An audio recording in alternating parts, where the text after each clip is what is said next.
Good morning po mga ka-chicksteller. So, nandito po tayo sa ating mini game farm po. So, pakita ko po sa inyo yung ating golden boy sweater po.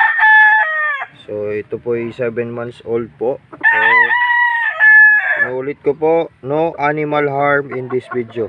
So, no animal harm in this video. So, ito po yung golden boy sweater po natin. Ka-chicks. Yan.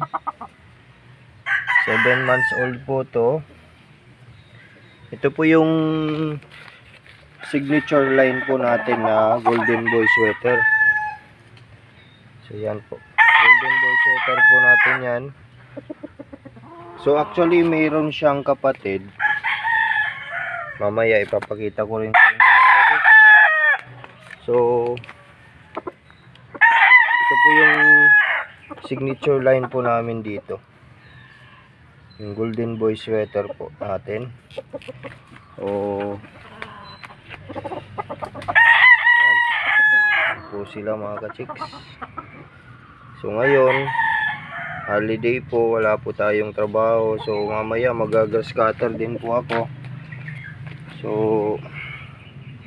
gamitin po natin yung ating oras sa bakanting oras na maglinis dito sa mini game farm po natin. So golden boy sweater 7 months old. So mamaya ipapakita ko rin yung kapatid niya mga ka-chicks. So ito po mga ka-chicks yung kapatid kanina. Yung kapatid niya yan po mga ka-chicks, 7 months old din yan. Golden boy sweater po yun. Po rin yan po. Yan. So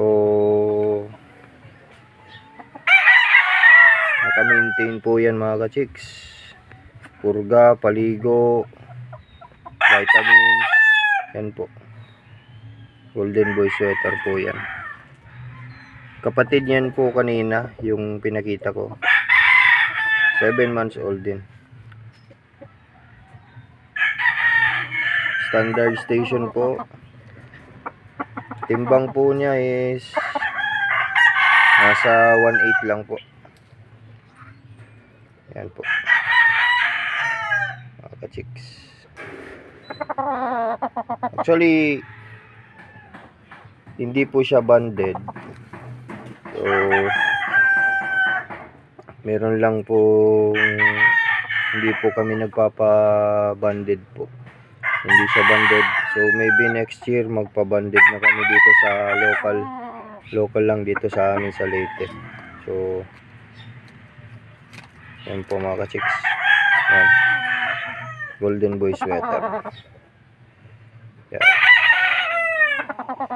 So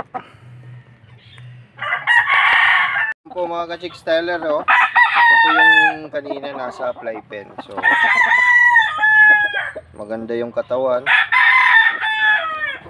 Yung katawan niya po parang puso ng saging, diba? Football shape. Maganda yung istasyon. Yan po mga ka-chicks. Yan po mga ka-chicks, oh. Golden boy sweater po. Yan.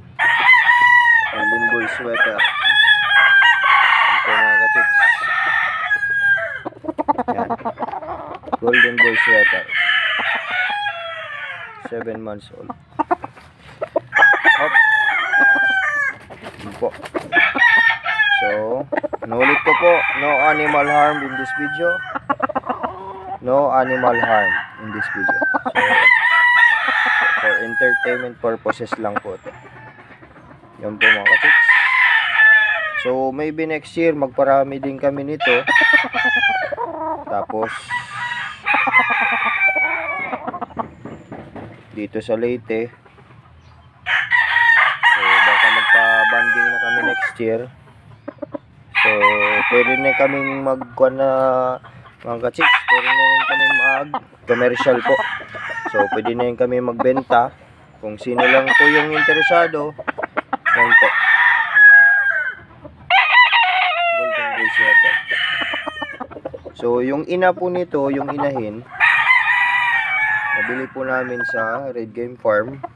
So tapos yung broadcock nito mga ka-chick styler is yung original po namin na Golden Boy sweater po. So krinos po namin sa Red Game Farm na inahin. So ito po yung lumabas mga ka-chicks.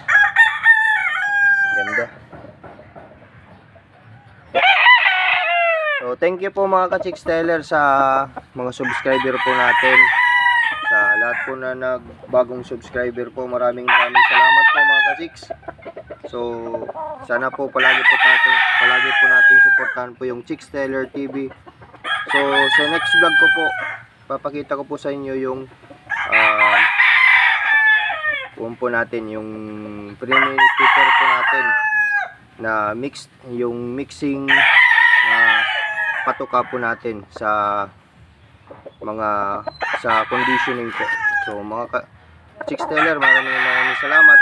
So basta ka Chick Styler, napiting ng chicks. See you next vlog.